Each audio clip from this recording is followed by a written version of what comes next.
That day, I stamped my signature on the divorce papers that my husband had prepared beforehand and thrown in my face. His expression could not have been more heartless. I clearly saw the glee and disdain in the eyes of Alexander Thorne, the man with whom I had shared my bed for the last 10 years. He surely thought he had finally succeeded in getting rid of an old, parasitic housewife, and he must have been brimming with excitement at the idea of bringing home, with all honors, his young, beautiful mistress, who was pregnant with his precious heir, dreaming of a promising new beginning. He was even kind enough to offer me a multi-million-dollar sum, several million dollars to, as he put it, demonstrate the generosity of a successful CEO and buy my silence. But he was wrong. Completely wrong. The moment I stepped out the cold door of the courthouse, before his smug smile had faded, my first action was not to break down crying or call my family to complain. I calmly got into the waiting sedan, pulled out my secure phone, and dialed a number saved under the most ordinary name, IT Support. On the other end of the line, a polite and professional voice answered immediately. "Madam President, do you have instructions?" Looking at the crowd rushing past the window, I said in a serene but ice-cold voice, "Execute Plan B immediately. Freeze the entire $200 million and ensure no transactions are processed without my direct command." At that very moment, in the most luxurious real estate showroom downtown, Alexander Thorne had his arm wrapped around his mistress, Chloe Hayes, pointing at the model of a penthouse. He was about to pay the down payment for the most extravagant gift possible for his new wife and the precious child to come. He had no idea that just a few minutes later, his all-powerful black card would be ruthlessly declined, and that the entire empire he was so proud of, the immense fortune he thought he held in his hands, would vanish like smoke in an instant. It would collapse when the bank clerk informed him of the unbelievable truth, the truth that would send him plummeting from the peak of honor to the deepest abyss of humiliation. "My name is Sarah Miller. I am 35 years old. In the eyes of everyone, even my in-laws, I was an enviably lucky woman, fortunate to have married the young, talented, and handsome CEO of a major corporation, Alexander Thorne, becoming a modern Cinderella, lucky to live in a luxury mansion, free of financial worries, as a housewife who took care of her husband, went to the spa, and indulged in shopping. For 10 years, they believed in that perfect facade. They forgot who I was a decade ago, or perhaps they never wanted to know. Dear viewers, this was the beginning of a silent revenge, without gunshots or tears, where only numbers and cold law prevailed. How will Alex and his family react when they realize they have lost everything in just half a day? And what other surprising steps remain in my plan to completely dismantle his empire built on lies?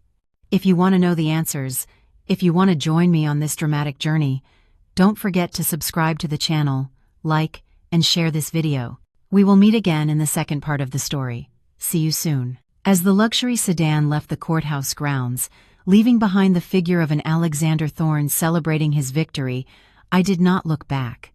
In my heart there was no regret, only a terrifying coldness. I observed my reflection in the car window. A woman in her mid-30s wearing a simple silk dress and light makeup. An unremarkable appearance. Who could imagine that such an ordinary-looking woman had just given an order capable of shaking the foundations of a corporate group valued at $200 million? To understand why I possess such immense power and why I was willing to live as a housewife for the last 10 years, I probably need to tell the story from the beginning.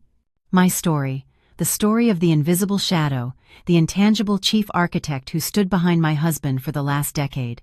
As I mentioned before, when I met Alex, he was a fresh college graduate, and his family's company was nothing more than a small, failing boutique design firm on the verge of bankruptcy. But at the time, I didn't see any of that. I saw in him the flame of ambition and the desire to revive his father's business. And with the love and innocence of youth, I decided I would be the one to give wings to that ambition. I left everything.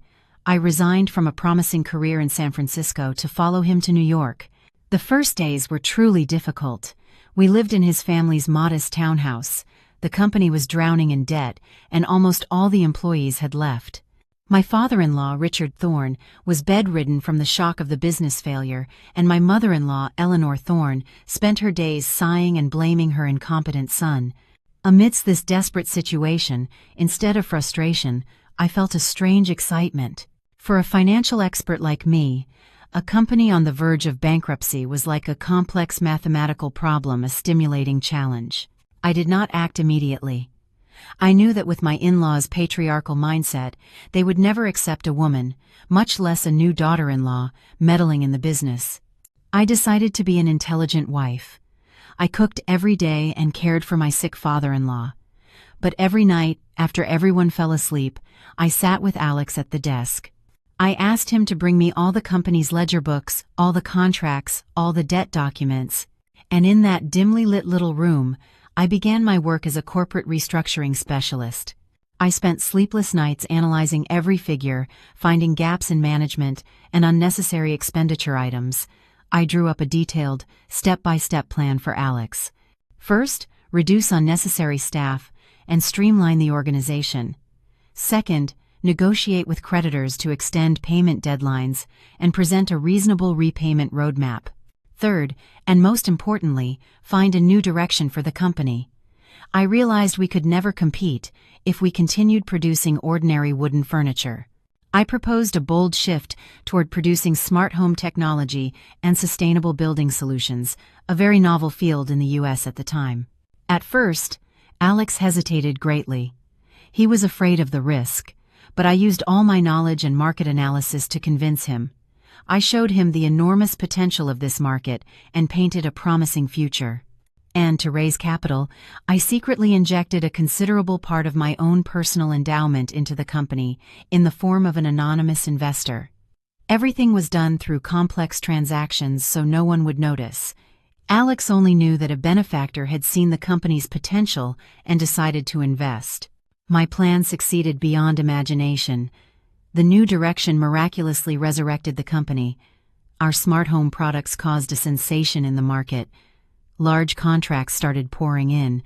From being a failing workshop, my in-laws' company gradually recovered, started generating profits, and grew at a dizzying pace. Throughout this entire process, I was always in the shadows. Every major strategy and decision, from which projects to invest in, which companies to acquire, to when to issue shares, came from my hand. I drafted every plan and speech for Alex. His only role was to memorize them and appear before the public with the confident demeanor of a competent CEO. He was the face, I was the brain. He was the actor on stage, I was the director behind the curtain. I was satisfied with that role. I needed neither honor nor power. It was enough for me to see the man I loved succeed and my family happy. I naively thought he would understand and value my silent sacrifice. I did not realize that when a man tastes success too easily, he plunges into delusion. He would forget who provided it all and begin to think he deserved something better and newer than a housewife. For 10 years, living as a shadow, I helped him build an empire. But in those 10 years, without realizing it, I created a monster of delusion and betrayal. And in the end, that monster turned back to devour all my love and happiness. Perhaps you wonder how I came to possess such immense power. How could I freeze the assets of an entire group with a single phone call? Was it simply because I developed strategies and advised from the shadows? No, dear viewers, if that were the case, Alex could have easily pulled me out of the game as soon as he changed his mind. My true power stems from a secret, from an immense promise made almost 10 years ago. A promise made with the only person in my in-laws' family who saw my true worth. That person was my father-in-law, Richard Thorne. When I married and entered the family, Mr. Thorne was going through the most frustrating moment of his life. The business to which he had dedicated his entire existence faced bankruptcy, causing him illness. While caring for him in the hospital, I not only fulfilled my duty as a daughter-in-law, but I regarded him as my own father. We spent many hours conversing and opening our hearts. He was an intelligent and perceptive man, seasoned by 1,000 battles. Even bedridden, he never stopped worrying about the company's future. And it was in those conversations that he quickly realized something. This woman, whom his wife had always belittled, possessed an extraordinary mind for management and finance. He was amazed when I accurately pinpointed the flaws in his past management strategies and proposed new ideas, audacious yet logical. At the same time, he became aware of another painful truth. His only son, Alexander, though he had a clean appearance and ambition, lacked the determination, sharpness, and coldness necessary in a leader. He knew that if he left the entire business to Alex, it would soon collapse again. He agonized, thought deeply, and one afternoon, when we were alone in the hospital room, he made what was probably the most important decision of his life. "Daughter," he called me. His voice was weak, but his gaze was extremely lucid. "I have a favor to ask of you, a very important one, and I want to entrust it to you. Can you promise me that no matter what happens, you will never abandon Alex or this family's business?" At that moment, filled with a burning love for Alex, I nodded without hesitation. "Yes, Father, I promise you." "Good," he sighed with relief. "Then listen to me closely. I know I don't have much time left, but I cannot close my eyes while my life's work is about to vanish like smoke. I know my son Alex's character. He is a good boy, but he is not leadership material. He trusts people too much and is driven by emotions. But you," he looked directly into my eyes, "you have the brain of a shark. You are cold, decisive, and you see right through people. You are the one who can steer this ship." And then, he revealed a monumental plan. He had his personal lawyer secretly draft a will more accurately, a fiduciary investment trust contract delegating the management and ownership of all his assets. According to that contract, upon his death, all his shares, representing 80% of the company's capital, would not be inherited by Alex or his mother, but would be transferred to an offshore fiduciary investment foundation. And the sole person designated to manage that foundation and exercise all rights was me, Sarah Miller. "I do this," he explained, "not because I don't trust my son, but because I love him too much. I don't want him to carry such a heavy burden. You will be the shadow brain, the one who makes life and death decisions, and Alex will be the visible face, the representative. He will continue to enjoy all the glory and wealth as CEO, with a generous salary and bonuses. But the real power must be in your hands. Only then can this company survive and prosper." That promise also included very strict clauses for me. I had the responsibility to continue growing the company. I could not sell it or weaken it. I was also responsible for caring for the lives of Alex and his mother, guaranteeing them a comfortable life. And most importantly, this secret was to be kept until I felt the need to reveal it. It was a heavy burden, but at the same time, it was the absolute trust my father-in-law placed in me. The day my father-in-law passed away, I promised before his portrait that I would do what he had entrusted to me, and for the last 10 years, I did just that. I silently ran the company, turning a near-bankrupt design firm into a $200 million empire. I gave Alex a brilliant career and my mother-in-law a queen's life. I fulfilled my responsibility. But perhaps my father-in-law, despite his intelligence, did not predict one thing, that when a man gains power and honor too easily, it breeds delusion and betrayal, and that when his most trusted daughter-in-law is cornered, she will no longer remain a silent shadow. She will use the very power he conferred upon her to claim justice for herself. My late father-in-law's secret trust was not mere delegation, it was a sword, and now the time had come to draw it. With the secret will and the absolute power my late father-in-law entrusted to me, I dedicated myself to rebuilding and building the Thorne family's business empire, but I did it in an extremely subtle and silent way, like a puppeteer who, behind a thick velvet curtain, skillfully manipulates every string to create a perfect play. No one, not even my husband, Alexander Thorne, who was beside me, nor my mother-in-law Eleanor, who lived in the same house, realized my true role. They only saw the miraculous results and dazzling success, but they completely ignored that the person creating all those miracles was precisely the housewife, daughter-in-law, whom they had always belittled. My office was not a glamorous suite with a shiny plaque in a skyscraper. It was a small room in the mansion's attic that I had cleverly camouflaged as a reading and relaxation space.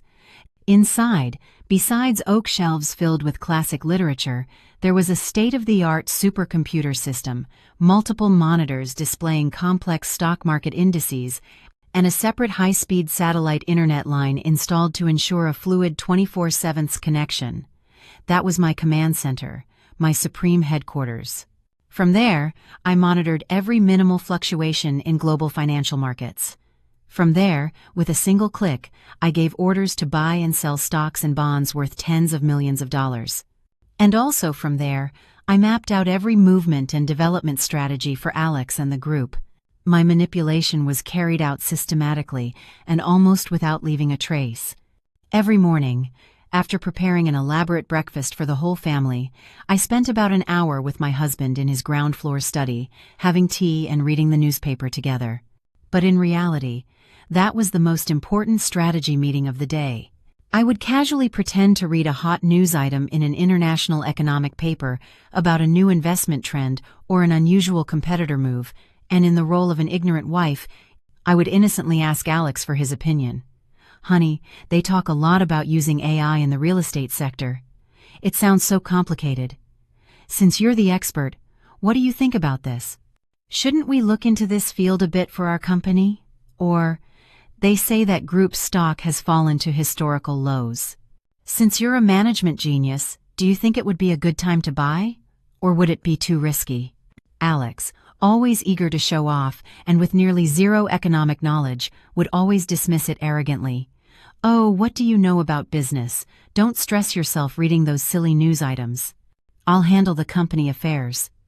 But barely a day or two later, in a high-level group meeting, he would solemnly present those very ideas as if they were his own vision and strategic decision. "I have spent several nights studying this thoroughly," he would tell the executives in a firm voice. "I believe that investing in AI is the future. It is the path to survival for our group." The junior executives, who were the best financial experts I myself had hired and infiltrated, would immediately applaud, praising the wisdom, genius, and foresight of the young CEO. Every important speech Alex gave before the shareholders' meeting, every television or press interview, was drafted by me. I meticulously studied his way of speaking, his vocabulary, even his habits of stuttering, to write speeches that sounded grandiose and profound, but seemed to come from his own mind and mouth. His only role was to memorize them like a parrot and act confidently and charismatically in front of the cameras. Slowly, perhaps from acting so much, he too began to believe that those ideas and words were truly his. He completely immersed himself in the delusion of his own talent and greatness, unaware that he was simply a puppet skillfully handled by his wife, a mere housewife. Meanwhile, my mother-in-law, Eleanor, was the perfect catalyst and the most fervent fan of her son's delusion. She knew nothing of management or finance. She only saw the superficial results. The company grew daily, money flowed like water, and her son became increasingly famous and praised by society.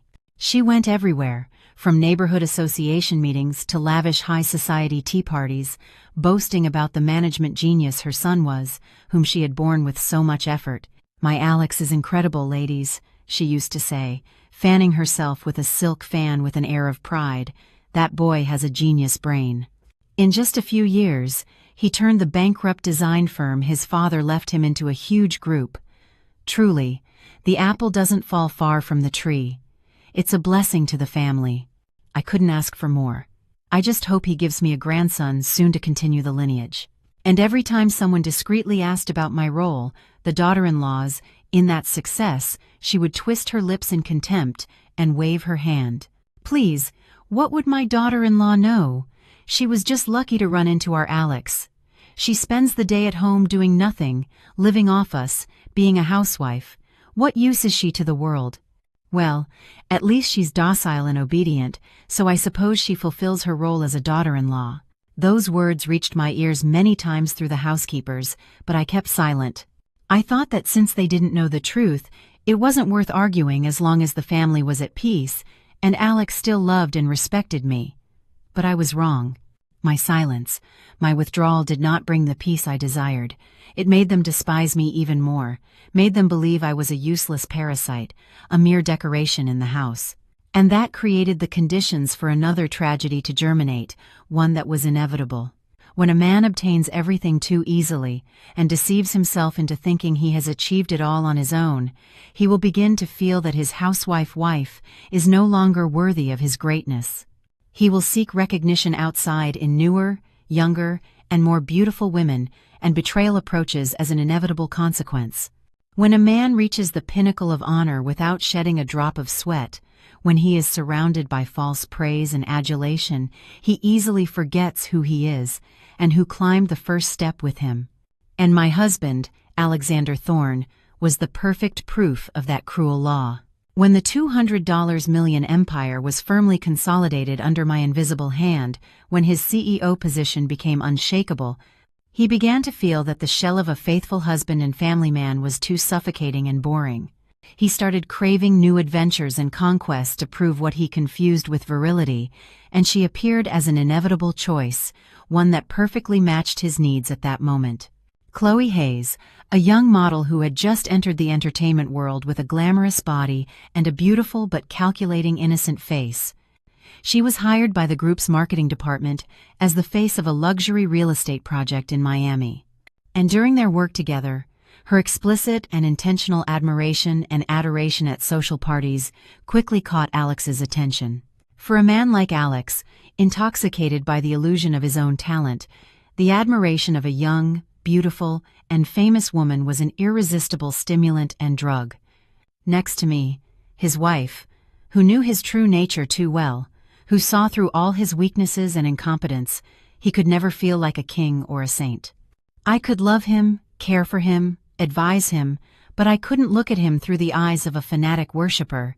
I knew he was just a puppet, but Chloe was different.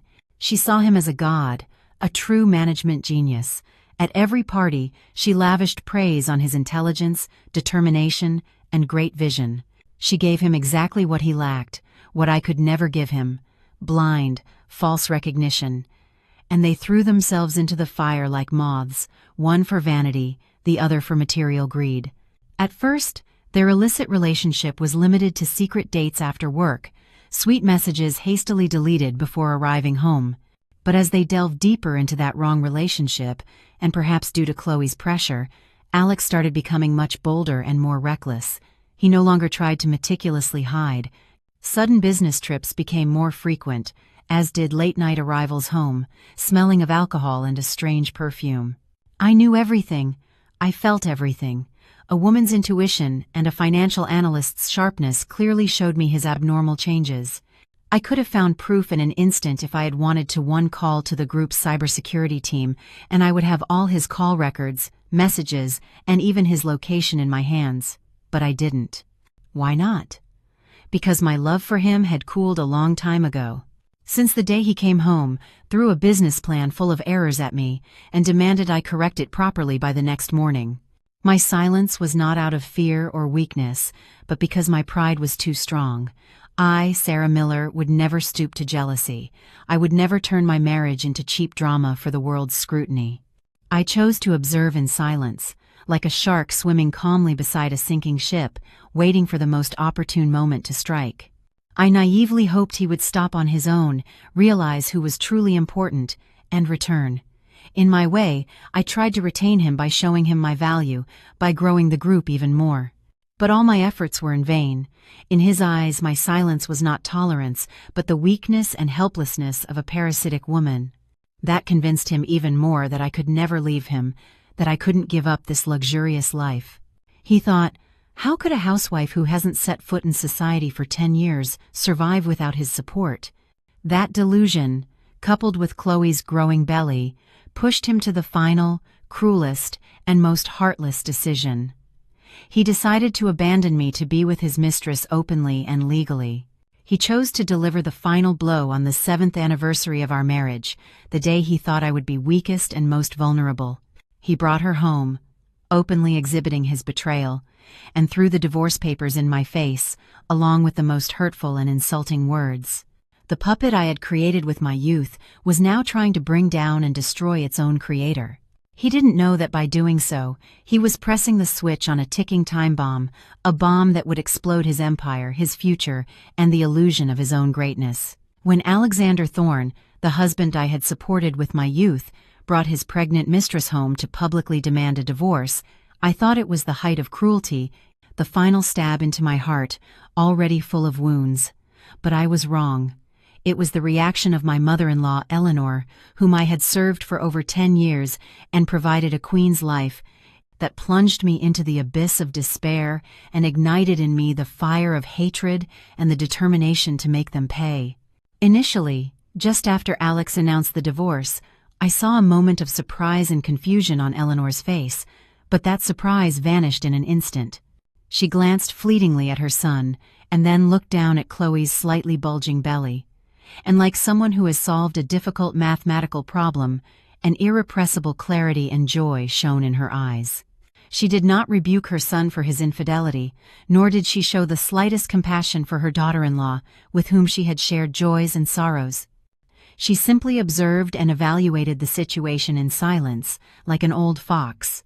And when the mistress, Chloe, made a significant and provocative gesture by resting her hand on her belly, Eleanor instantly understood the situation. A radiant smile, a selfish and cruel joy, blossomed on her face. "Oh my God, really? How wonderful! My son, you're finally thinking of the family," she exclaimed, clapping her hands. Her voice sounded happier than when her son's company won a multi-million-dollar contract. She ran not to comfort or support her daughter-in-law, who stood there stunned, but to approach Chloe. She took her hand and looked at her belly with infinite joy. "My grandchild, the firstborn of our Thorne family, is here. Daughter, with such good news, why didn't you say so earlier? I would have prepared restorative broths for you. Come, sit down and rest. Moving too much is not good for our precious grandchild." She made Chloe sit down with utmost care on the Italian designer sofa, which I myself had paid for, as if she were attending to an empress dowager. She lavished attention on her, personally serving her water, adjusting a cushion, and asking questions in a voice so sweet it sent shivers down my spine. "How many months are you? Is it a boy or a girl? Are you having morning sickness? Are you craving anything? I'll have it prepared right away. From now on, stay here. You don't have to go anywhere. The servants here will take good care of you and the baby." I watched in stunned silence her moving play as a future mother-in-law and daughter-in-law. Although I, the legal wife and true owner of this house, was standing right there, in their eyes, I had become invisible. No, worse than invisible. I had become an obstacle, a nuisance, an old object that needed to be removed as soon as possible to make way for the new. And she didn't make me wait long. After showing enough attention and care to her new daughter-in-law and her precious grandchild, she turned toward me. This time, there was no trace of pretense left on her face, only coldness, arrogance, and irrepressible joy. "Sarah," she began, how strange and cold my name sounded on her lips. "At this point, you should know your place. As you see, our Alex has found new happiness, and Chloe carries the Thorne family blood in her womb. If you stay here, you will only be a nuisance and bring trouble to the house." She paused and scanned me from head to toe with a look of contempt. "Frankly speaking, during these 10 years, you have lived like a queen in this house thanks to our Alex, but your bad luck determined that you were not destined to enjoy that fortune. Who told you to be a barren tree? A woman who cannot bear children. Well, I suppose it's fate. We can't blame you.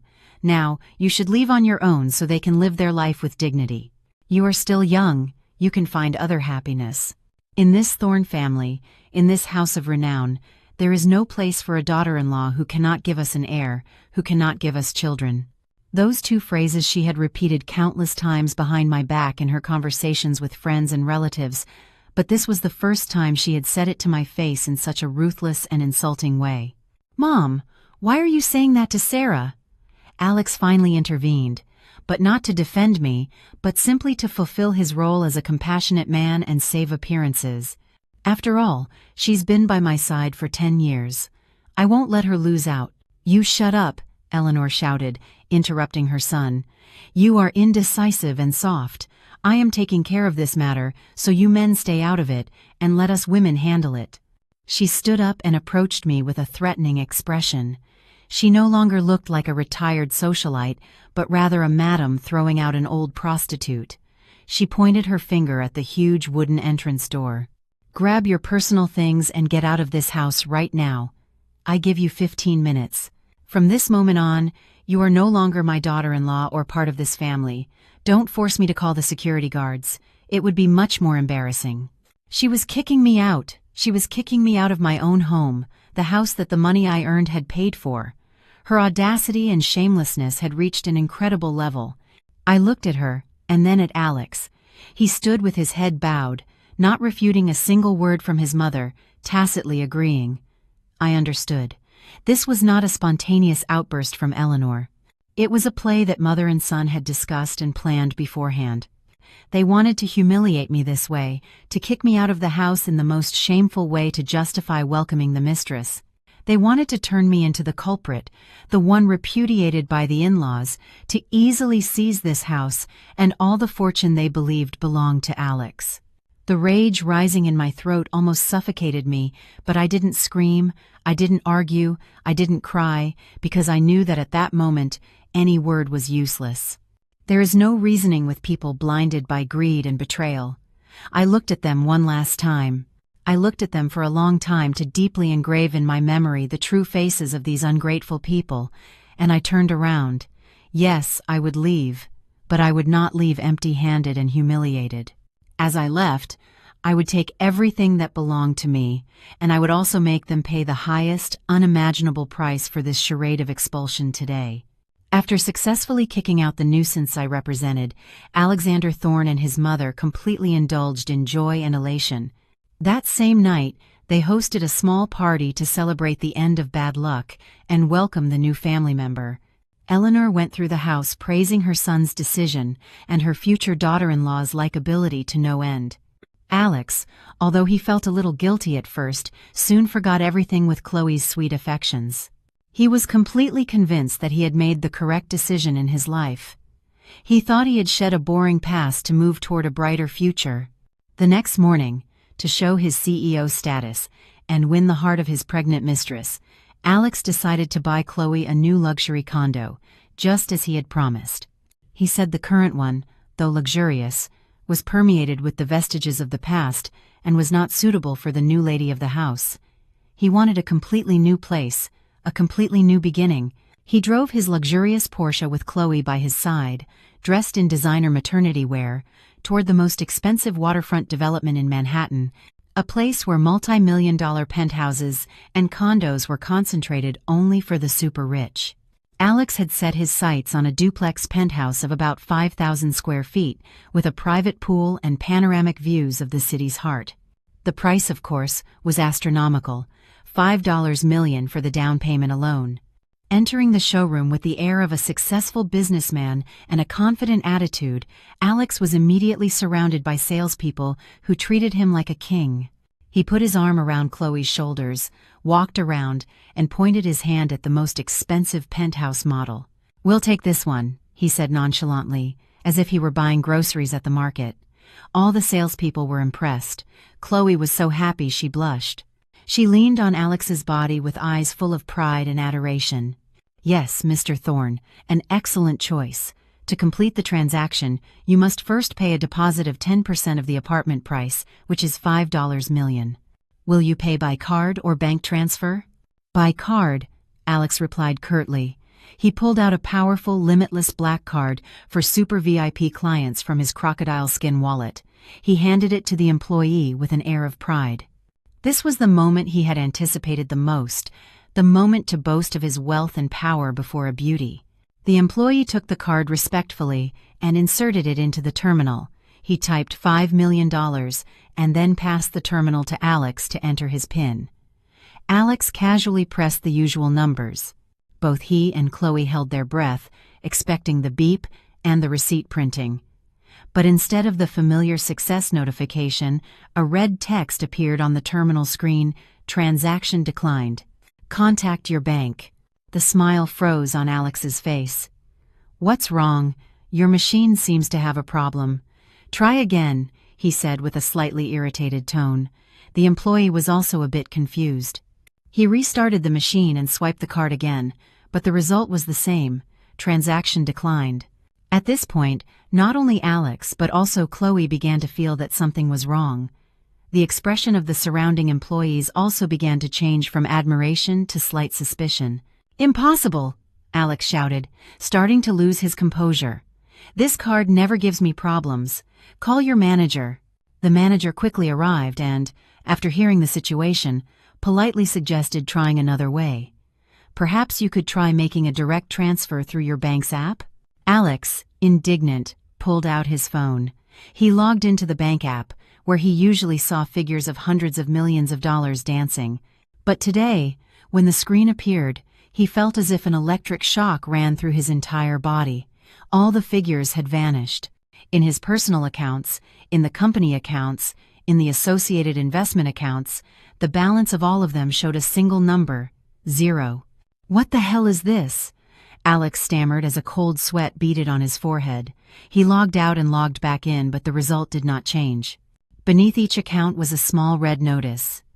"Your account has been temporarily frozen at the request of the ultimate beneficial owner. All transactions have been invalidated." Ultimate beneficial owner. Who the hell was that? Wasn't he the CEO and top executive of the group? "Alex, what's wrong?" Chloe asked worriedly, seeing her beloved's expression. "Shut up!"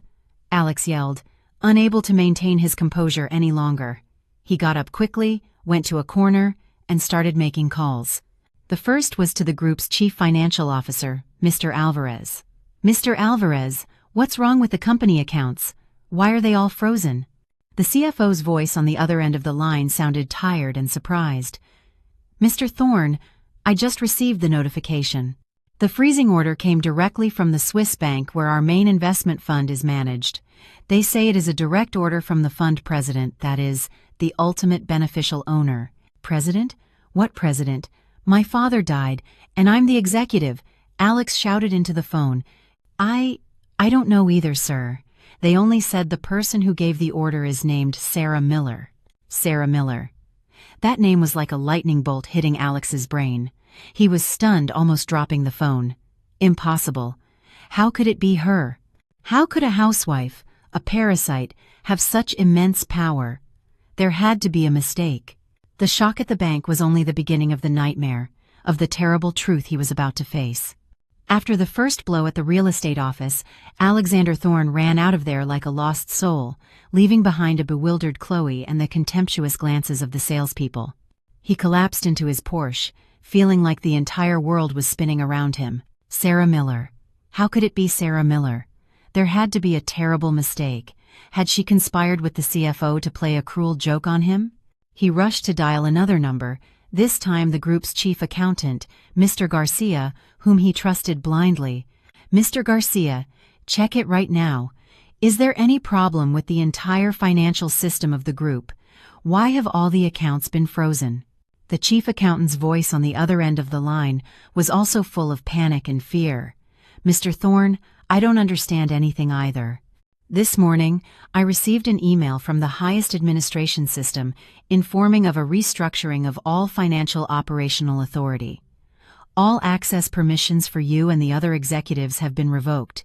The order was given by someone with the title of President of the High Council, a title I've never heard before." "President of the High Council? Who is it? What is her name?"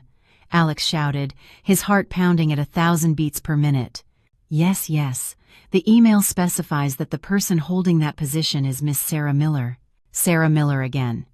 This time there was no doubt. That name, alongside such a powerful position, confirmed an undeniable fact.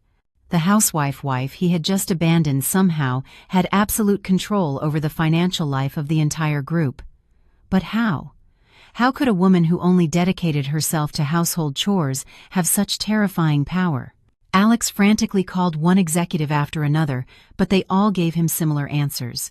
They were mere employees, they obeyed orders from above, and now their supreme boss was not CEO Alexander Thorne, but President Sarah Miller. Overwhelmed by helplessness, panic, and anger, Alex drove home like a madman. He needed an explanation. He needed to uncover the truth. Upon arriving at the condo, he saw his mother Eleanor cheerfully giving orders to the maid to redecorate my former room for the new daughter-in-law. "Mom, we have a big problem," Alex burst in, his face pale. He told her everything, the card rejection, the account freeze, and Sarah's sudden rise to the presidency. Hearing the story, Eleanor was stunned at first, incredulous, but that expression of astonishment soon turned into fury. "What? That wicked harlot dares to do something like that?" she shouted in a sharp voice. "By what right? She's nothing more than a parasite, a woman who can't even have children. She must have played some dirty trick. She's conspired with those executives to steal the company from my son." Greed and ignorance prevented her from accepting the truth. In her eyes, I was still the small-town daughter-in-law, nothing more. She couldn't believe I could be the person with the real power. "No, we can't let her get away with this," she said, pacing the room. "She's surely doing this to take revenge on us, to pressure us into getting more money in the settlement. We have to go find her and put her in her place. Even if we're divorced, she's still the daughter-in-law of this house, and she needs to learn that she can't overstep her boundaries." The rage and the illusion of her power as a mother-in-law blinded her. She still thought she could dominate me and lecture me with her mother-in-law authority. "Come on, take me right now to where she is," she ordered her son. "I heard she's temporarily staying at a friend's penthouse in that Crown Tower. No, let's go there. I have to demand explanations in person. I'm going to teach her a lesson." Alex was also immersed in panic and anger at that moment. He no longer had the rationale to weigh the pros and cons. He too wanted to find me, confront me, and discover the truth. He also believed that this was nothing more than a dirty trick of mine, and thought he could easily suppress it with his strength as a man. Thus, one furious and one panicking, mother and son drove off to look for me with the blind conviction that they still held the upper hand. They didn't know they were walking directly into a larger trap, into a play that my late father-in-law and I had prepared 10 years earlier. In a state of extreme fury and confusion, mother and son sped the Porsche toward the Crown Tower, where they believed I was temporarily staying. Eleanor, sitting in the passenger seat with a murderous expression, wouldn't stop hurling vicious insults, calling me a viper and ungrateful. She had even drawn up a plan in her head. Upon arriving, she would cause a scene, cry, yell, and make a fuss so everyone there would know about my disloyalty and betrayal, hoping that shame would force me to docilely return everything. Alex silently just gripped the steering wheel. He also imagined the scene where he would interrogate me and, with his authority as a husband, force me to confess my conspiracy. They were still steeped in their illusion of power, unaware that the world had completely changed. Their luxury sedan stopped in front of the lobby of Tower 1, the most lavish in the complex. They got out of the car with the confident demeanor typical of the upper class, but that confidence vanished instantly, as if a bucket of cold water had been thrown on them. Just as they tried to enter the lobby, 2 tall, uniformed security guards immediately came out and blocked their path with their hands. "Excuse me, what is your purpose here?" one asked in a polite but firm voice. Eleanor frowned in disgust. "Move aside. We're here to see a relative on the 35th floor. "I'm sorry, but who are you looking for on the 35th floor, and do you have an appointment?" the second guard asked, maintaining his blocking posture. "Do we have to inform you who we are looking for?" Eleanor shouted. "We're here to see our daughter-in-law, Mrs. Sarah Miller. We are family. What need is there for an appointment?" Hearing the name Sarah Miller and the apartment number, the 2 guards exchanged glances, and the first one said in an even firmer voice, "We apologize. But we have received instructions from the apartment owner not to receive any guests, not on the pre-approved appointment list, and your names are not on that list. Please retreat." "What? She dares to do such a thing?" Eleanor became enraged. "She thinks she can give orders to the guards here, living on borrowed time at a friend's house? Do you know who I am? I am her mother-in-law. Move aside right now." Alex, fearing his mother's scandal would make him lose composure, quickly pulled her aside. Trying to be more polite, he pulled out a business card from his wallet. "Hello. I am Alexander Thorne, CEO of the Thorne Group. I have a small misunderstanding with my wife. I would appreciate it if you would allow us up for a moment to resolve a family matter." He thought his CEO title would intimidate these guards, but he was wrong. The guard looked at the card, handed it back, and shook his head. "I'm sorry, Mr. Thorne. We only follow the rules and the owner's instructions. Whoever you are, we cannot let you go up. If you continue to cause a disturbance, we will be forced to take more drastic measures." The inflexible and relentless attitude of the security team left Alex and his mother speechless. They were used to being respected and pampered wherever they went. It was the first time they had been so ruthlessly denied entry. They realized something was terribly wrong. This penthouse was not simply a friend's house, as they had thought. While they stood there, bewildered, furious, and unsure what to do, a very elegant man in a black suit emerged from the lobby. It was the lawyer, Matthew Hayes. He had contacted me previously and had been waiting there for a while. "Hello, Mr. Thorne." "And Mrs. Thorne," Attorney Hayes began. His voice was calm, but with a barely concealed hint of sarcasm. "You've come looking for Miss Sarah. Unfortunately, she is not here." You're that harlot Sarah's lawyer, aren't you?" Eleanor recognized the lawyer who had been at their house before to handle some of my paperwork. "Tell me, where is that harlot hiding? Are you also conspiring with her to steal our family fortune?" Attorney Hayes merely smiled. "Madam, you should be more careful with your words. Defamation is also a serious crime. I am not conspiring with anyone. I am simply doing my job under the engagement of my client and the true owner of this penthouse, Miss Sarah." "The owner?" Alex and Eleanor shouted in unison, unable to believe what they were hearing. "This penthouse belonged to her?" "Exactly," Attorney Hayes nodded. "She bought it 3 years ago with her own personal funds. She simply didn't tell anyone because she doesn't like to show off." "Oh, and it's not just this house," Attorney Hayes continued, as if he were chatting. "I believe she also has a few more in San Francisco and Miami. I don't recall exactly." The lawyer's words were like successive hammer blows to the mother and son's heads. They were completely in shock.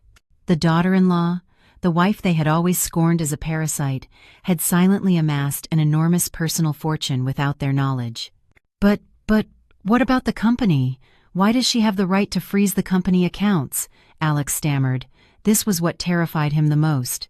"Ah, that," Attorney Hayes smiled enigmatically. "Regarding that matter, you shouldn't ask me, but rather someone else. Someone you probably forgot about a long time ago." Just then, another man stepped out from behind the lawyer, a humble-looking man in worn clothes and a baseball cap in his hand. It was the old driver, Mr. Johnson, who had served my father-in-law for decades. Seeing him, Alex and Eleanor became even more confused. "Mr. Johnson, what are you doing here?" Mr. Johnson didn't answer. He just bowed his head and said in a trembling voice, "Young master, madam, the late president entrusted me with one thing. He told me that if a day like today came, I should hand this over to you." As he finished speaking, Mr. Johnson took an envelope yellowed by time from his pocket and respectfully handed it to Alex with trembling hands. The failed visit had opened the door to an even greater secret, to a truth that was about to be revealed from eternity. The envelope, yellowed and worn by time, lay in Alexander Thorne's hands, but he felt it as hot and heavy as a rock. He murmured to himself, unable to comprehend what was happening. His father had passed away nearly 10 years ago, and all matters related to the will and inheritance had been closed long ago. Why was such a mysterious envelope suddenly appearing? Eleanor was also visibly bewildered. She stared intently at the envelope, then at the old driver, and a nameless unease began to grow in her heart. "What's inside, Mr. Johnson?"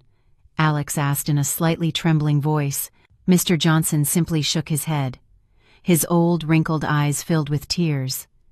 "I don't really know, young master. The president only told me to guard it well and only bring it out the day you did great harm to Miss Sarah." The old driver's words were like a dagger stabbing Alex's conscience. His face paled, and with trembling hands, he slowly broke the old seal on the envelope. Inside was not a letter, but a sheaf of meticulously typed documents and a small USB drive. Alex took out the documents and began to read. As he read, his face changed from pale to a purplish hue. His hands trembled so much that he could barely hold the papers. Eleanor, seeing him, became impatient and snatched the documents to read them, and she too was instantly petrified. It was a copy of the Asset Fiduciary Trust contract that my father-in-law, Richard Thorne, had drafted a month before he passed away. The contract had been prepared by a prestigious international law firm. It bore the signatures of Mr. Thorne, mine, and 2 witnesses, and it was perfectly notarized and legalized. The content of that contract, more accurately, that veiled will revealed a devastating truth, an absolutely unbelievable truth. According to its terms, upon Mr. recording is in a sin Mr. Thorne's death, his entire shareholding in the company, representing 80% of the total value, would not be inherited by his wife, Eleanor, or his son, Alexander Thorne, but would be transferred in its entirety to a fiduciary investment foundation based in Switzerland. And the only person designated to manage that foundation, to receive the profits, and to exercise full power over all activities, investments, sales, and fund withdrawals, was me, Sarah Miller. The contract also very clearly specified Alexander Thorne's role. He would be appointed to the position of CEO, acting as the representative image of the company, and would enjoy a very generous salary, bonuses, and benefits commensurate with his position as CEO of a large corporation. However, he would have no ownership or decision-making power over key financial matters. All important decisions had to be approved by the fund manager, that is, by me. Plainly put, he was nothing more than a highly paid employee working for his own family's company. Alex and his mother were completely stunned, speechless. They reread the contract again and again, as if they couldn't believe their eyes. Why? Why had Mr. Thorne done that? Why did he trust a newly arrived daughter-in-law more than his own son and wife? Just then, attorney Matthew Hayes, who had remained silent observing, spoke up. His voice was cold and clear. Perhaps if you see this, you will better understand Mr. Thorne's reasons. He took the USB from Alex's hand, connected it to a tablet he carried with him, and turned the screen toward them. A video appeared on the screen. It was a recording from Mr. Thorne's last days filmed in his hospital room. He was sitting in bed, and although he looked emaciated and weak, his gaze was extremely lucid and penetrating. He was speaking, and the person sitting opposite him, listening intently, was me. Mr. Thorne's voice resonated weak but firm. I know I don't have much time left. I've dedicated my whole life to building this business, and I cannot allow it to sink like this. I know Alex's character well. He's a good boy, but he's not leadership material. He's too impulsive. He trusts people too easily. Leaving this entire group to him is like leaving the sheep in the care of the wolf. And my wife is a good woman, but she loves her son with a blind devotion and knows nothing of business. I've tossed and turned many nights. He paused and coughed sharply. Then he looked at me, and his eyes were filled with deep trust. Until you appeared, Sarah. With just a few conversations, I knew you had an extraordinary mind. You possess the sharpness, determination, and coldness necessary for a great entrepreneur. You are the one who can steer this ship safely and beyond. I know it's unfair to burden you with such a heavy weight, but I have no other choice. Consider it a father's plea. Sarah, please take care of this business for me, and take care of Alex for me. I trust you. The video ended, but Mr. Thorne's last words continued to echo in the space. The truth had been revealed so clearly that it could no longer be denied. There was no conspiracy, no usurpation. Everything had been planned and delegated by the head of the family himself, the founder of the group. Alex and Eleanor collapsed onto the waiting room seats in the lobby, completely devastated. All their anger and accusations had become so stupid and ridiculous. They had been insulting and trying to harm the very benefactress who had silently sustained this family for the past 10 years. They themselves had shattered the perfect play Mr. Thorne had created to protect their comfortable lives. I suppose you understand everything now, don't you? Attorney Hayes said as he put away the tablet. Miss Sarah has taken nothing from anyone. On the contrary, she has faithfully fulfilled Mr. Prosson, Thorne's last will, working tirelessly to turn a company on the verge of bankruptcy into a $200 million empire so you could live the life you have today. The order to freeze the accounts was not an act of revenge, but simply the exercise of her legitimate authority, her right as the owner to protect her assets from the risks you were causing. The truth had come to light, but instead of relief, it only brought greater desolation and despair. Alex and his mother realized they had not only lost the fortune, they had lost everything. They had lost the trust of their late father and husband, and they had lost the right to walk with their heads held high. After the devastating truth was revealed, Alexander Thorne and his mother dared not cause any more scandal in the building's lobby. They returned home in silence, plunged into the deepest desolation and despair. The feeling of going from being the master and queen to realizing they were merely employees and parasites was more painful and humiliating than losing money. Upon returning to the cramped temporary accommodation they had secured, mother and son had a huge fight. Eleanor blamed her son for being a fool and not knowing how to control his wife, while Alex reproached his mother for her greed, which had brought things to this point. But after the mutual recriminations, they had to face the harsh reality. They were about to lose everything. If I, Sarah Miller, actually made a move, if I decided to withdraw all the group's capital, that $200 million empire would collapse in an instant, and they would go from a life of luxury to being empty-handed, and even indebted. Fear overcame pride. They knew they could no longer face me legally. The only path left was to appeal to emotions. They decided to seek me out not to argue, but to plead. And to carry it out, they began to scheme another play, a more elaborate and false one. A few days later, I received a call from an unknown number. It was Alex.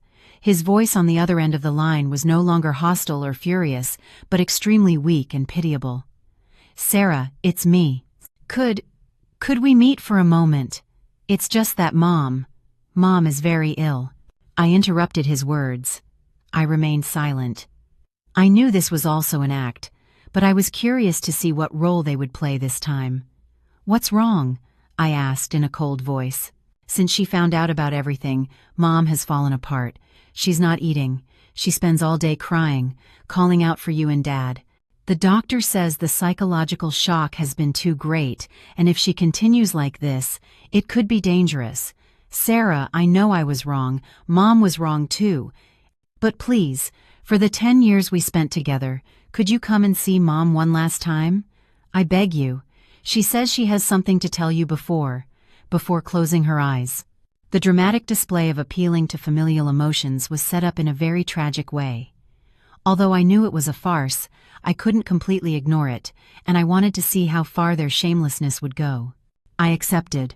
The meeting place was not a hospital, but the same luxury condo where we had lived together. They were probably trying to use the familiar space to evoke old memories. When I entered, the house's atmosphere was completely different. There was no longer any joy or elation, only a somber and pitiful atmosphere.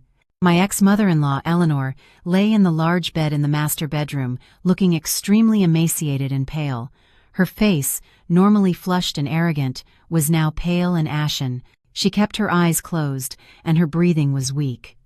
Alex sat beside her, occasionally wiping her forehead with a handkerchief, a scene full of filial piety and sadness. Seeing me enter, Alex quickly stood up and motioned for me to be silent. "You came. Mom just fell asleep. Sit here and wait a moment." He made me sit in a nearby chair and began his monologue. He talked about his regret and guilt. He said he was wrong to listen to his mother and betray me. He said that only in the days he had been without me had he realized how valuable I was. "Sarah, I know it's too late to say anything, but truly, truly I regret it," he said with reddened eyes. "I don't expect you to forgive me. I just ask you to forgive my mother. She is old, and her judgment has been clouded. All she did was out of love for her son, out of the yearning for a grandchild. Please, for the 10 years we spent together, for the merit of my late father, save this family, save my father's life's work. Can you do that?" Just then, Eleanor, who was in bed, began to stir. She slowly opened her eyes and looked at me with cloudy eyes. "Sarah, Sarah, is that you, daughter?" she whispered. Her voice was as weak as a candle in the wind. She extended a bony, pale hand toward me. Come here to Mom." I hesitated, but finally approached and sat on the edge of the bed. She took my hand, which was cold as ice. Tears began to roll down her emaciated face. "Sarah, Mom is sorry, so sorry. Mom was wrong. I was a bad mother-in-law. I didn't treat you well. I was blind. I was greedy. Now I am paying for it. I will soon be reunited with your father-in-law. But before I go, I have one last wish, daughter." She struggled to sit up and looked at me with pleading eyes. "Daughter, save our Alex. Save the family business. It is your father-in-law's life's work. You can't let it sink. I will kneel if necessary. I will do whatever you want. I just ask you not to withdraw the funds, not to abandon the company. Okay, daughter?" A play performed to perfection. The tone, the look, every tear, everything was meticulously calculated. They no longer demanded or ordered. They used feelings, conjugal affection, and the merit of the deceased to bind me, to appeal to my compassion. They thought that I, a sentimental woman, could never be insensitive to this scene. But once again they underestimated me. I may be sentimental, but I am not stupid, and I knew very well that behind those tears hid an unalterable calculation. I sat next to my ex-mother-in-law's fake sickbed, still holding her hand. I listened to her pleas and laments, observing the tragic play that mother and son were trying to perfectly portray, one in the role of an elderly mother on the verge of death, belatedly repentant. The other, in the role of a devoted son plunged into deep grief. They used every possible means, feelings, conjugal affection, and even the merit of the deceased father to create an invisible cage of guilt, to lock me in it and make me yield out of weakness of heart. But they were wrong. 10 years spent amidst their hypocrisy had taught me one thing: never believe the tears of the selfish. I looked at her, saw her face emaciated and pale from days without eating or sleeping out of sheer panic. I saw the tears rolling down her cheeks, but I did not feel an ounce of compassion. I only found it ridiculous. I quietly withdrew my hand from hers. "Madam," I began. My voice remained calm, but cold and distant. "It's not necessary for you to continue acting. I have already grown tired of this play." My words were like a bucket of cold water on a performance at its peak. Eleanor froze. Her sobs stopped. Alex looked at me with wide eyes, unable to believe I could be so callous. "What are you saying?" Eleanor stammered. "Are you saying I'm acting when I'm dying?" "Whether you are dying or not, I don't know," I said as I walked toward the window. "But if I hadn't frozen the assets, you would probably be enjoying the search for a new home with your son and his mistress right now, wouldn't you?" I turned around and looked them directly in the eyes. "Do you think a few tears and a couple of apologies can erase the pain I have endured for 10 years? Do you think you can erase the betrayal and insults you inflicted upon me? Do you think I am still the silly Sarah from before, the one who softens with a few sweet words and is willing to sacrifice herself again?" I laughed. A dry, sarcastic laugh. "You are wrong. That Sarah is dead. She died the same day you, madam, applauded and celebrated when your son brought his mistress home. The person you have before you now is the president of the Thorn Group High Council. And I have not come here today to listen to your laments, but to talk business." The two words "talk business" coming from my mouth left mother and son stunned. They didn't understand what I meant. I didn't give them time to think. I walked over to the room's desk and pulled out a sheaf of documents I had prepared beforehand. I placed it in front of Eleanor on the nightstand. "This is my proposal." Alex rushed to the documents and read them. As he read, his face changed color. It was not a reconciliation agreement, but a proposal to restructure the entire power of the group. "According to this proposal," I said, with the cold, firm voice of a businesswoman, in the midst of negotiation, "I will not withdraw the group's funds. I will continue to invest, and could even inject more funds for business expansion. That will save the company from bankruptcy and save you from ruin." Hearing this, Eleanor and Alex's faces relaxed slightly, and a glimmer of hope appeared in their eyes. But I cut that hope short. "But," I emphasized, "in return, there are some conditions. First, you, madam, and Mr. Alexander Thorn will cede the rest of the shares currently in your names in the subsidiaries, a total of 20%. Added to the 80% I already manage, it means I will have 100% ownership of this group." "What?" Alex cried out. "That's simply stealing the company." "Stealing?" I raised an eyebrow. "I would say rather recovering. I am only recovering what was originally the fruit of my effort. But don't worry, I am not that ruthless." I continued with the second condition. "After I become president of the council, I will readjust Mr. Alexander Thorn's position. He will no longer be CEO. He will be demoted to a position more consistent with his actual abilities, deputy director of the sales team. He will continue to go to work and receive a salary like a normal employee." Of course, there will be no more luxury car, personal chauffeur, or unlimited expenses. He will have to learn to live off his salary. And you, madam, I turned to Eleanor. You can continue to live in this condo as the mother of a group employee. All living expenses and maid services will still be covered by me, but no more trips to Europe or luxury shopping. You will have to learn to live a normal life like any other retiree. And the last and most important condition. I looked at both of them. From now on, you will not interfere in the management of the group or my personal life at all. All decisions will be made by me alone. This is my proposal. It was a proposal that left them no choice. Accept and live a normal life, though not as opulent as before, or reject it and face the collapse of the group, the loss of their assets, and starting from scratch.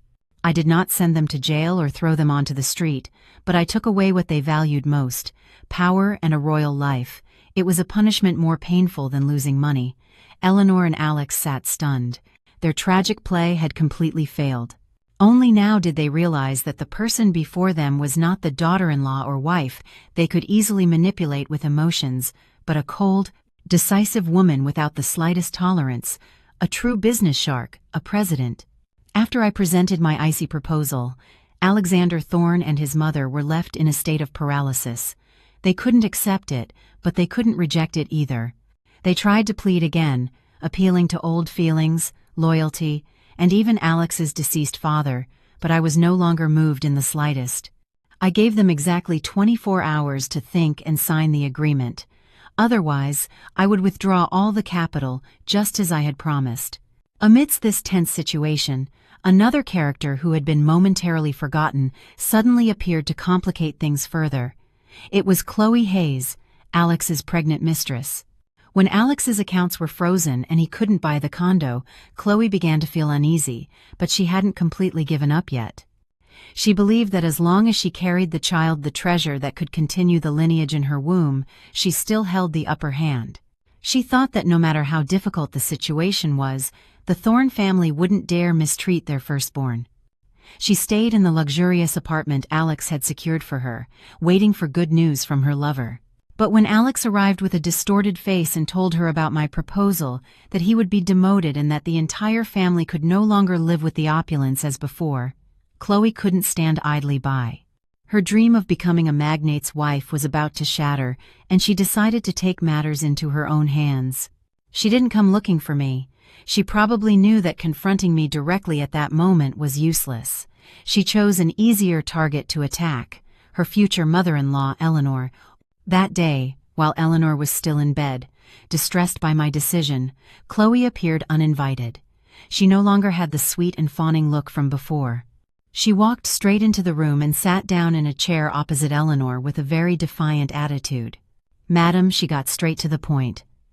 "I heard a rumor that the sister Sarah is back and wants to keep the entire family fortune. Is that true?" Eleanor sighed and nodded wearily. "Yes, that girl holds everything in her hands. Now my son and I can only wait for her mercy." "Mercy?" Chloe sneered. "Do you think a woman who has been betrayed by her husband and expelled by her mother-in-law will have mercy? You are too naive. She will not leave you or your son alone. She will torture you slowly, making you live a life worse than death for revenge." Chloe's words were like needles piercing Eleanor's fears. Then, "What do we do now?" she asked in a panicked voice. "What do we do?" Chloe smiled calculatedly. "You have forgotten that you still have an ace up your sleeve, and that ace is here in my belly." She gently caressed her bulging abdomen. "The firstborn of the Thorne family.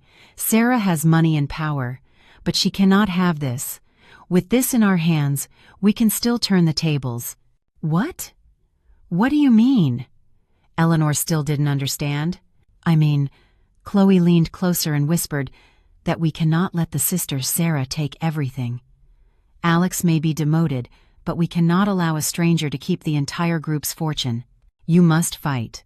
Demand that if she wants to keep the company, she must allocate a considerable part of the fortune to secure the future of your grandson. I don't need much, just a condo, a car, and a sufficient monthly allowance to raise a child like a prodigy. It is the child's legitimate right." She was inciting her mother-in-law to confront me to demand a division of the fortune. A farce of mother-in-law and daughter-in-law united against the ex-wife was truly ridiculous. Initially, Eleanor hesitated slightly. She was too frightened by my coldness and determination, but the thought of having to live a normal life without being able to show off or enjoy, and especially thinking about her grandson, greed resurfaced in her heart. And so began an internal struggle between two women, one the ex-daughter-in-law and the other the new one. Chloe kept coming to the house to cry and complain to Eleanor, painting a miserable future in which her grandson would suffer and not have what he deserved. She even insinuated that she was unsure if she could keep the child, if the family did not guarantee an opulent life for her and her son, a blatant threat. Blinded by Chloe's incitement and threats, Eleanor began pressuring Alex again. She cried, saying she couldn't allow her grandson to lose out. She demanded that Alex be firmer with me, that he claim the rights of his own blood. Caught in the middle, Alex was in an impossible situation. On one side, there was his powerful ex-wife, who controlled his economic life. On the other, his pregnant mistress and his greedy mother, who wouldn't stop pressuring him. He was distraught, unsure what to do. The house where he had once been king had now become a battlefield of endless arguments and intrigues. I learned about everything through my loyal housekeepers, but I merely observed in silence. I wanted to see how far they would go in the chaos they themselves had created. And I wanted to see what choice the culprit of everything, my ex-husband, would make. Cornered, on one side, by my pressure and the threat of losing everything, and on the other, by the blackmail and endless demands of his mistress, Chloe, Alexander Thorne completely collapsed. He no longer had the spirit to work. He spent his days immersed in alcohol and endless arguments. Eleanor, pressured by me and in turn by her future daughter-in-law, entered a state of genuine frenzy. Greed, wounded vanity, and the fear of losing everything turned her into a cornered beast, willing to commit the craziest of follies to turn the situation around. After several days of deliberation, she decided to play her last card, the one she considered the most cunning and wicked. She would no longer confront me head-on with law or logic. She would use a much more fearsome weapon: public opinion. She wanted to turn me from a betrayed victim into an ungrateful daughter-in-law and cruel wife who had used tricks to seize her in-laws' fortune. She wanted to use social pressure and gossip to stain my reputation so I couldn't raise my head again. Her plan was executed very methodically. She contacted several journalists specializing in gossip and lifestyle press, writers willing to sell their pens for money. She invented an extremely tragic and moving story. In that story, she was the poor mother-in-law who had dedicated her life to her son and future grandson. Her son, Alexander Thorne, was a management genius who had built a huge business all by himself. And I, Sarah Miller, was a lucky small-town girl, rescued by her son's love. For the past 10 years, I had done nothing but live like a queen and enjoy myself, but when her husband succeeded, I became consumed by jealousy and didn't want him to have a child with another woman. And when I discovered that my late father-in-law, trusting me, had left me part of the company control, I changed immediately. I used conspiracies and tricks to seize the entire fortune. I threw my husband and mother-in-law out of their own house and even turned my back on the grandchild to be born. A perfectly constructed story that played on mass psychology, envy toward the rich, compassion for the elderly and children, and prejudice against ambitious and cunning women. A few days later, numerous articles and fake news sites published the story in unison with very sensational headlines. The heartbreaking story of family fortune usurpation by a magnate's wife. The tragedy of a young man stripped of everything by his housewife wife after 10 years together. A grandmother's tearful plea. I hope my daughter-in-law returns the fortune for my grandson's sake. The articles immediately unleashed a storm on social media. My photos, those of Alex, Eleanor, and Chloe, spread uncontrollably. Thousands, tens of thousands of malicious comments and insults were directed at me. They called me a viper, ungrateful, heartless woman. They didn't try to find out the truth. They only believed the tragic story Eleanor had painted.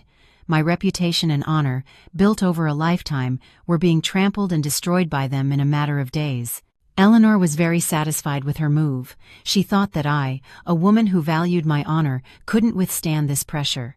She thought that fear would make me seek her out to negotiate and accept her conditions, but she was wrong once again. She didn't understand that when a shark decides to go out to sea, it doesn't fear small waves. The public opinion attack against me was just a nuisance. It couldn't bring me down. I knew that the best way to deal with rumors is not to confront and deny them, but to crush them with a bigger and more powerful truth, and I decided to show that truth to them and to this entire society.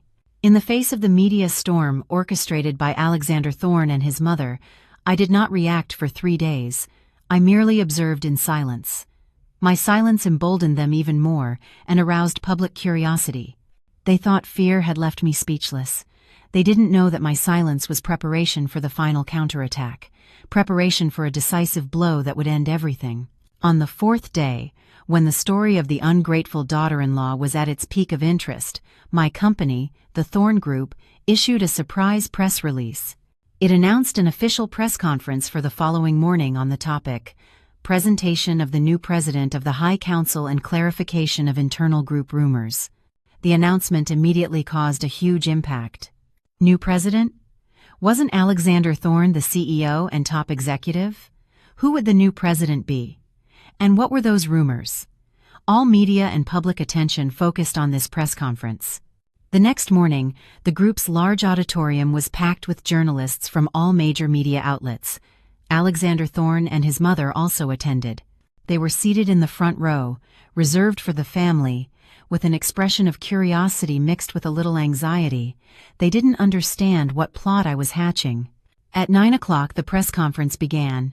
The first to take the stage was not me, but the lawyer of the late President Thorne. My father-in-law's lawyer was a respected veteran in the legal world.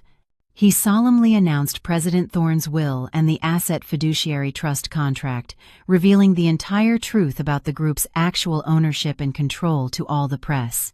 A murmur of astonishment ran through the entire auditorium, and when everyone was in shock at that truth, I appeared. I was no longer the housewife-looking Sarah Miller. I wore a specially designed white power suit that radiated authority and elegance. My hair was pulled up in a high bun, showcasing an intelligent forehead, and my face was lightly but incisively made up. I walked confidently, exuding the bearing of a true president. I stood at the podium, scanned the entire auditorium, and my gaze stopped on Alex and his mother, who sat with pale faces, drained of blood. "Ladies and gentlemen," I began. My voice resonated clear and firm through the sound system. "I am Sarah Miller, and as of today, I am the new president of the Thorne Group High Council." After the brief presentation, I did not stop to discuss the rumors. I simply projected all the irrefutable evidence onto the large screen behind me. First, a video from the security cameras showing how Alex brought his pregnant mistress home and how the whole family applauded and celebrated.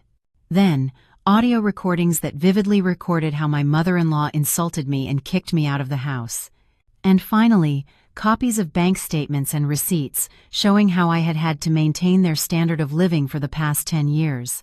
The entire truth was exposed in the crudest and most undeniable way. The entire auditorium fell into a profound silence. Only the continuous sound of camera flashes could be heard. Alex and Eleanor sat with their heads bowed, unable to look at anyone. They had completely lost their honor before the entire world. After presenting sufficient evidence, I ended my speech with a final statement. As for the future of the Thorne Group, I commit to continue leading the company and taking it to a new level. Regarding Mr. Alexander Thorne, given the events, he is no longer fit to hold the position of CEO. The council will soon make an official decision on his new role. As for personal matters, I will make no further comment. I will let everything be resolved through legal channels. The press conference ended.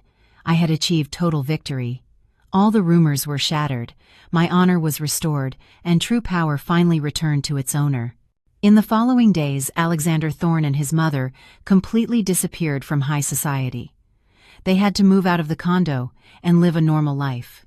Alex was demoted to a rank-and-file employee position in an unimportant department. He had to go to work by himself and earn a living. Chloe, seeing that her lover had lost everything, quickly aborted the pregnancy, and fled far away, and I officially took the reins of the group. With my talent and determination, I restructured the entire company, making it grow much stronger than before. I was no longer a shadow, but a true president, respected and admired by all. Sometimes, when I have free time, I still stand alone in my office on the top floor of the building, contemplating the bright city lights. I no longer feel lonely. I have found peace in my independence and my strength. My story is perhaps not a love story, but the story of a woman's awakening, of her recovery, a story that confirms that the greatest happiness does not come from a man, but from one's own worth and capability. Greetings to everyone who has followed the final moments of Miss Sarah Miller's life story on the Golden Life Consulting channel. As the final account concludes, there remains in our hearts not only satisfaction for the triumph of justice, but also a reflection on honor and the dark corners of the human soul. Miss Sarah's story is not simply common revenge, dear viewers. If we look deeper, it is a firm declaration about a woman's capability and worth.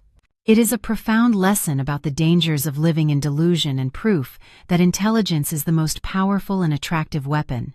The first and most fundamental lesson of this story is a warning about the role and sacrifice of women in the home.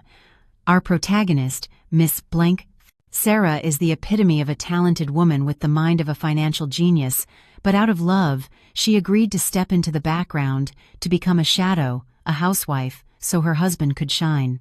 Her sacrifice was immense. She dedicated all her youth and intelligence to building an empire for her in-laws. But what did she get in return for that silent sacrifice? It was not respect. Instead, it fed an incompetent man living in delusion and a family that only knew how to enjoy the efforts of others. Miss Sarah's tragedy is a costly lesson for all women. Never give up your career and your own value for any man. You can be a solid support, but never an invisible shadow. Because if you yourselves renounce your own light, do not complain if others fail to see you. From there, we reach an even more important lesson: the danger of depending on others and living in the illusion of one's own abilities. Alexander Thorne is the embodiment of that failure. He had everything: status, money, fame, but none of it he achieved himself. He was nothing more than a perfectly manufactured puppet, a scarecrow, but he believed he was a real king. That delusion turned him into an arrogant and treacherous being who despised the very person who had created him. And when the puppeteer decided to cut the strings, he plummeted from the top to the abyss. This story is a warning for all of us, especially men. Never build your career on a foundation of lies or by depending on others. True success must come from one's own capability, from sweat and effort, because everything that is gained too easily is lost too quickly. And perhaps what makes this story so special and inspiring is Miss Sarah's spectacular comeback. She did not use tears. She did not resort to cheap jealousy tricks. She used her most powerful weapon, her intelligence and her financial power. She proved that when a woman holds knowledge and independence in her hands, no force can belittle or trample her. Her revenge was not to destroy, but to restore order, to return everything to its true value. She did not ruthlessly throw them onto the street. She simply took away what did not belong to them and forced them to face their true nature and capability. Dear viewers, Miss Sarah's story is a powerful affirmation that in modern society, a woman's value is no longer limited to being a good wife and mother in the kitchen. Intelligence, bravery, and financial independence are the most precious jewels and the strongest armor. Constantly learn, improve yourselves, and bravely seize opportunities to affirm your own worth.